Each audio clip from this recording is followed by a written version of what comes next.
Magandang araw sa lahat.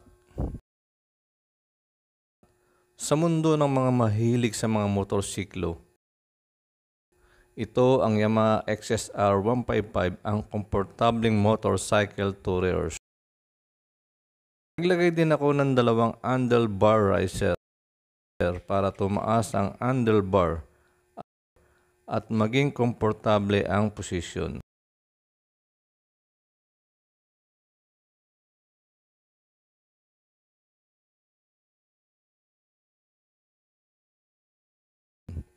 Ito yung throttle cable. Ang original na position nito ay nasa itaas.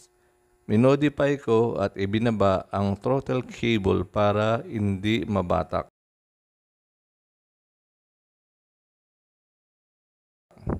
Naglagay ako ng easy clutch extension para umaba at maging mas malambot ang clutch lever.